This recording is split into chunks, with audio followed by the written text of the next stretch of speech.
बिस्मिल्लाहिर्रहमानिर्रहीम। तो आज हमारा टॉपिक है मैश एनालिसिस। तो अगर आप मैश एनालिसिस बेसिकली एक प्रोसीजर है कि हम जिससे सर्किट को एनालिसिस कर सकते हैं। सर्किट का एनालिसिस का मकसद क्या होता है कि हम उसमें से वोल्टेज, उसमें से करंट को फाइंड आउट कर सकते हैं।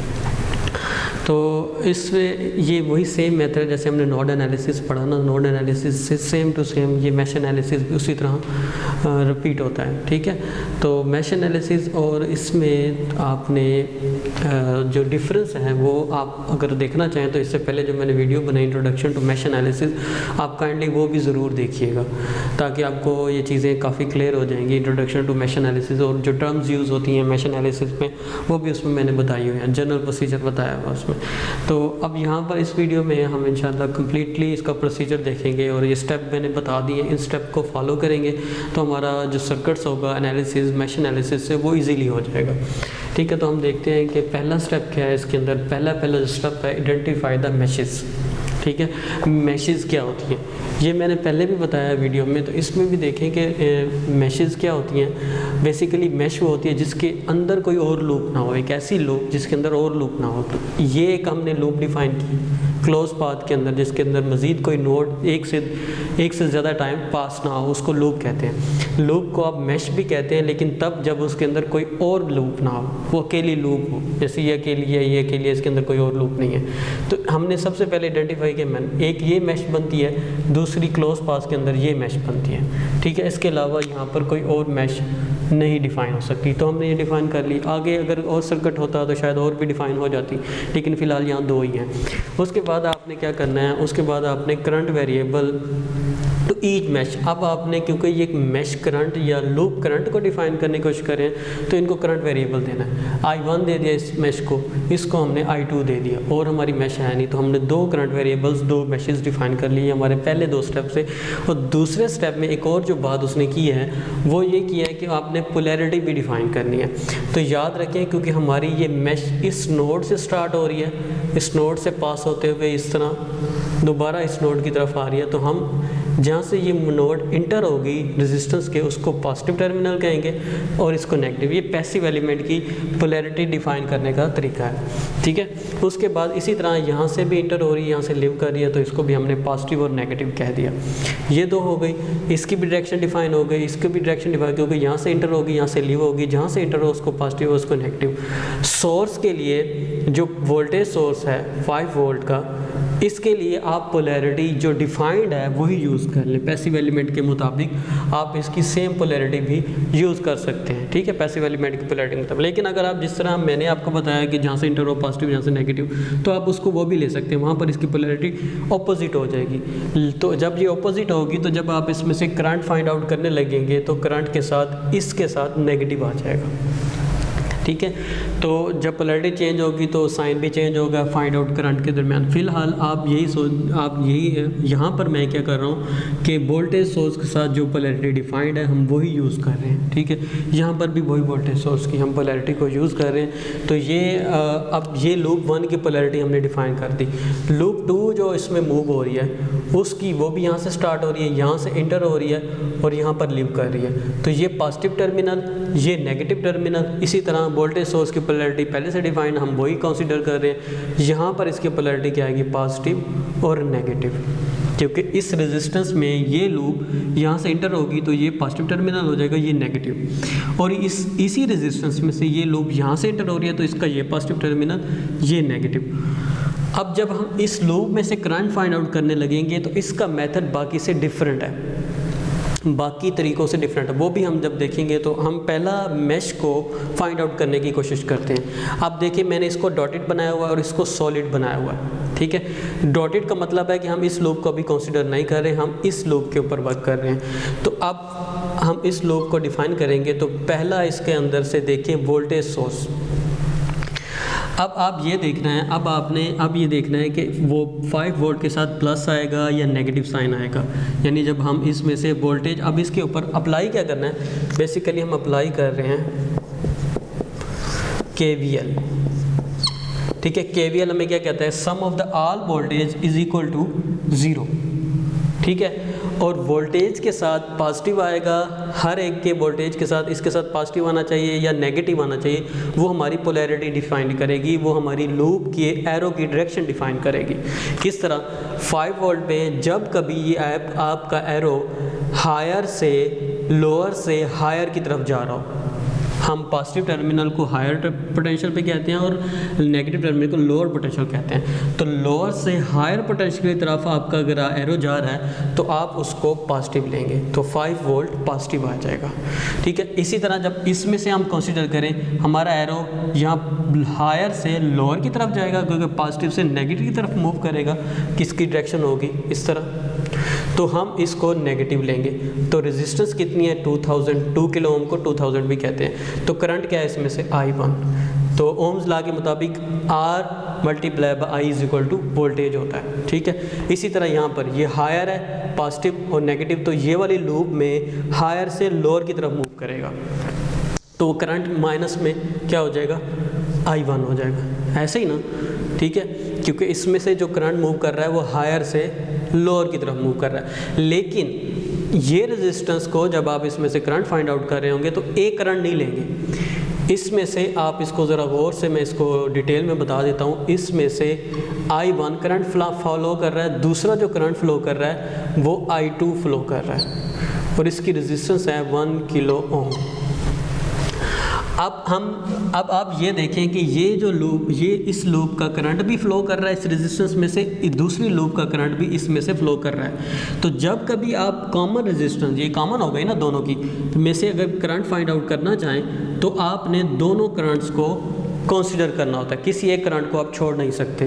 तो जब आप I1 को कंसीडर कर रहे हैं तो I2 को भी उसके इसमें से कंसीडर करना है। अब कंसीडर कैसे करना है, ठीक है, अब जब आप लूप 1 ले रहे थे तो उसकी पोलैरिटी आप देखें, यहाँ पर पॉजिटिव टर्मिनल है और यहाँ पर नेगेटिव है। ठीक है, तो उसके मुताबिक अगर हम देखें कंसीडर करें तो करंट I1 के साथ क्या आना चाहिए, माइनस आना चाहिए। क्यों? क्योंकि हमारी जो लूप में एरो का साइन है वो हायर से लोअर की तरफ है। ठीक है, I1 आ गया, लेकिन I2 का जो है हमने पोलैरिटी डिफरेंट डिफाइन की हुई है। लेकिन जब आप लूप 1 ले रहे होंगे तब आपने I2 की पोलैरिटी डिफाइन नहीं कर रही, यानी लूप 2 वाली पोलैरिटी को डिफाइन नहीं करना, बल्कि इसी जो लूप 1 की पोलैरिटी डिफाइन की हुई है इसी के लिहाज से I2 को भी कंसीडर करना है। यानी जो सी लूप आप यूज़ कर रहे होंगे पोलैरिटी भी उसी की यूज़ करनी है। अब आप लूप 1 यूज़ कर रहे हैं तो पोलैरिटी भी इसी की यूज़ कर रहे हैं, प्लस माइनस बस। तो माइनस I1 आ गया क्योंकि हायर से लोअर की तरफ, और ये कहाँ जा रहा है, लोअर से हायर की तरफ। इसी पोलैरिटी के मुताबिक इसको देखना है, तो लोअर से हायर की तरफ जा रहा है तो ये पॉजिटिव हो जाएगा, ये माइनस I1 हो गया, ये प्लस I2 हो गया। तो अब इसके अक्रॉस रेजिस्टेंस कितनी है, 1000। ये हमारे पास वोल्टेज आ गया इस रेजिस्टेंस में से, कॉमन रेजिस्टेंस में से। तो हम इसको यहाँ पर लिखते हैं 1000 I1 माइनस में plus I2 is equal to 0। ठीक है, ये डिफरेंस आपने याद रखना है यहाँ पर कि जब भी आप कॉमन रेजिस्टेंस लेंगे तो आप अपना करंट दोनों को कंसीडर करेंगे और जो उनसी लूप ले रहे होंगे पोलैरिटी भी उसकी कंसीडर करेंगे। ठीक है, अब इसको ओपन करें आप,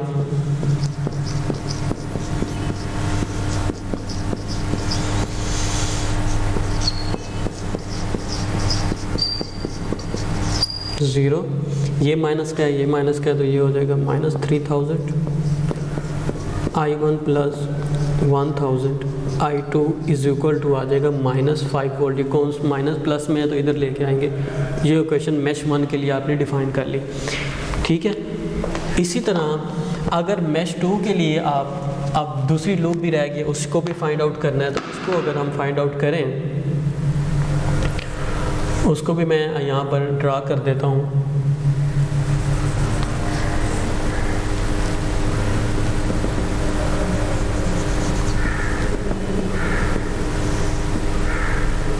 इसको मैं डॉटेड में कर देता हूँ ताकि हमें लगे कि हम कौन सी लूप यूज़ कर रहे हैं।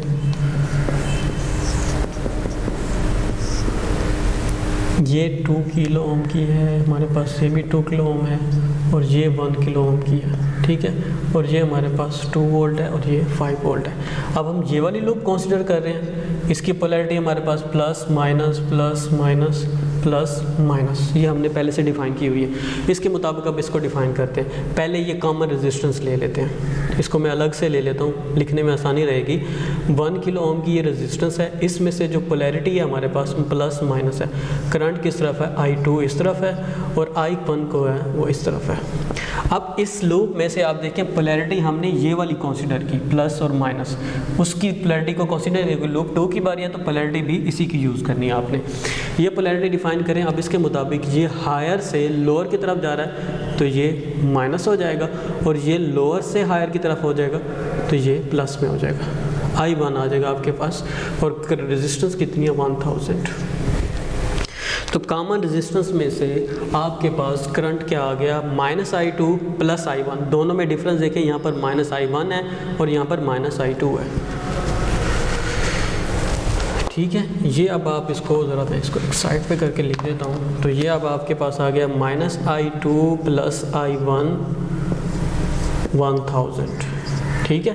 अब आगे ये यहाँ से जब ये फ्लो करेगा तो क्या होगा, प्लस से माइनस की तरफ जा रहा है, हायर से लोअर की तरफ, तो ये माइनस में आ जाएगा 2000 I2, ये हमारा I2 करंट है, ये जहन में रखें। और ये फिर हायर से लोअर की तरफ, तो ये भी -2 हो जाएगा, =0। इसको ओपन करें,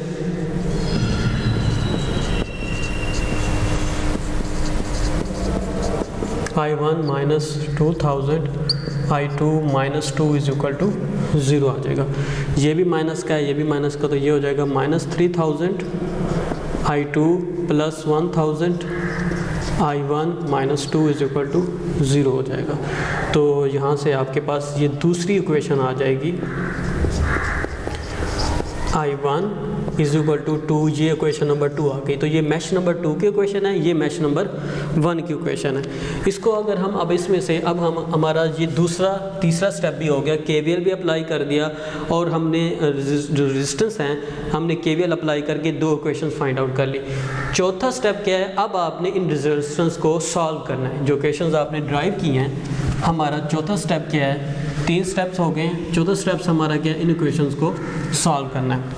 तो मैं क्या करता हूँ, इन इक्वेशन को यहाँ पर लिख लेता हूँ ताकि हमें सॉल्व करने में आसानी रहे तरतीब से। तो पहली इक्वेशन आपके पास है 3000 I1 प्लस 1000 I2 और ये =-5 है। ये इक्वेशन नंबर 1 है। इक्वेशन नंबर 2 क्या है आपके पास, -3000 I2 है और आपके पास प्लस में यहाँ पर ये 1000, सॉरी आप इसको करेक्ट कर लीजिएगा, ये 1100 लिखा गया है, ठीक है। तो यहाँ पर ये प्लस में क्या आ जाएगा, 1000 I1 = ये कितना है आपके पास 2, ये क्वेश्चन नंबर 2 आ गई आपके पास। ये 2 क्वेश्चंस आ गई। अब वो कहते हैं चौथे स्टेप में इनको सॉल्व करो। अब यहाँ पर मैथ का सिंपल सा रूल यूज़ होगा और कुछ नहीं है, मैथ के रूल्स यूज़ होंगे सिंपल से। आपने दोनों क्वेश्चंस को बैलेंस करना है, बैलेंस करने के बाद उसमें से सॉल्व करना है। फॉर एग्जांपल I1 1000 है तो यहाँ पर 3000 है, यहाँ पर I2 3000 है, ये 1000। इसका मतलब है अगर आप किसी क्वेश्चन नंबर 2 को हम मैथ के मुताबिक मल्टीप्लाई कर लेते हैं,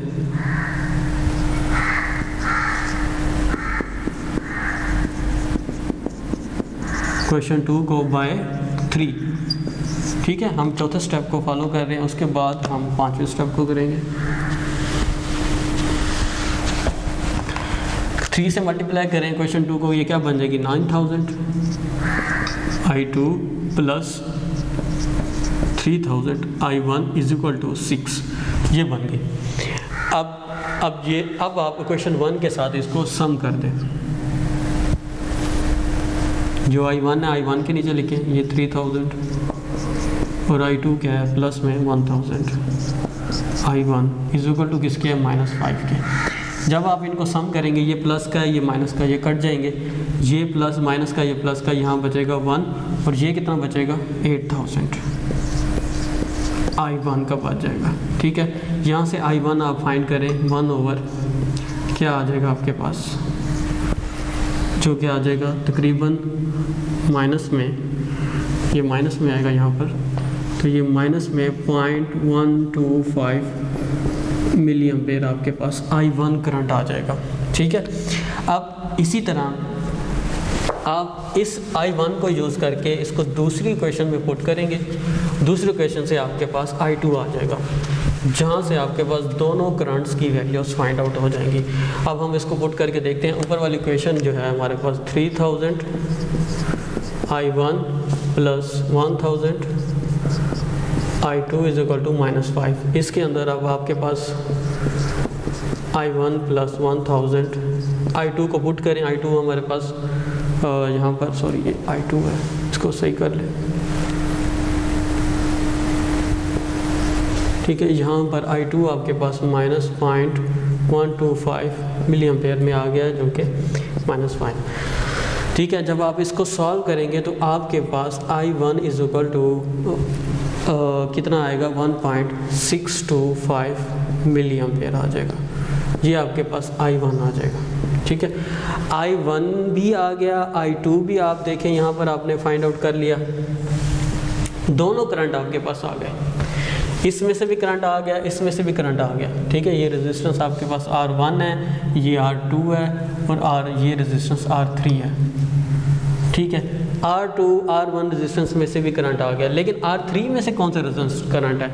R3 में से दो कॉमन करंट गुजर रहे हैं। ठीक है, I1 माइनस I2 या I2 माइनस I1, दो तरह के करंट हैं। ठीक है, आप दोनों में से कोई भी करंट कंसीडर कर लें। ठीक है, इन दोनों का रिजल्ट सेम आएगा। I1 आपके पास क्या है 1.625 माइनस I2 आपके पास क्या है -0.125, तो ये रिजल्ट में क्या आएगा 1.75 मिली एम्पेयर। अब आपके पास रेजिस्टेंस कौन सी, R1 किलो ओम रेजिस्टेंस में से आपके पास क्या आ गया, करंट भी आ गया। ठीक है, तीन करंट आपने फाइंड आउट कर लिए जो कि आपको अननोन थे। ठीक है, करंट I1 भी I2 भी, और इनमें से जो कॉमन करंट था वो भी आपने फाइंड आउट कर लिया। अब याद रखें 5 वोल्ट जो है ना, इसके अक्रॉस 5 वोल्ट है, इसके अक्रॉस भी ये 2 वोल्ट, इसके अक्रॉस भी 2 वोल्ट है, लेकिन इस रेजिस्टेंस के अक्रॉस हमें वोल्टेज फाइंड आउट भी करना है, वो भी हमें अननोन है। तो पूरे सर्किट में तमाम वोल्टेजेस, तमाम करंट्स को आपने फाइंड आउट करना होगा, कुछ भी आपने छोड़ना नहीं है। पेपर पॉइंट ऑफ व्यू से ये आपके लिए नंबर काट सकता है।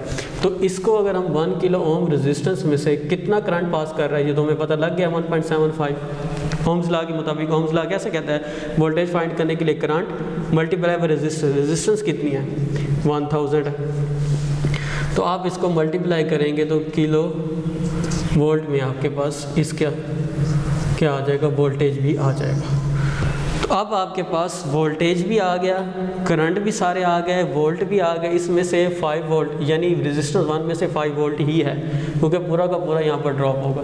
इसमें से 2 वोल्ट है। ठीक है, तो आपके पास वोल्टेज भी आ गया, करंट भी आ गया, तो ये पूरा एक सर्किट का एनालिसिस हो गया। ठीक है, तो ये सिंपल सा मेथड था, तो आप लोग इसको देख लीजिएगा। इससे मज़ीद प्रैक्टिस के लिए कोई क्वेश्चन कुछ आपको बुक्स रेफर की हैं तो आप वहाँ से प्रैक्टिस भी कर सकते हैं। Thank you.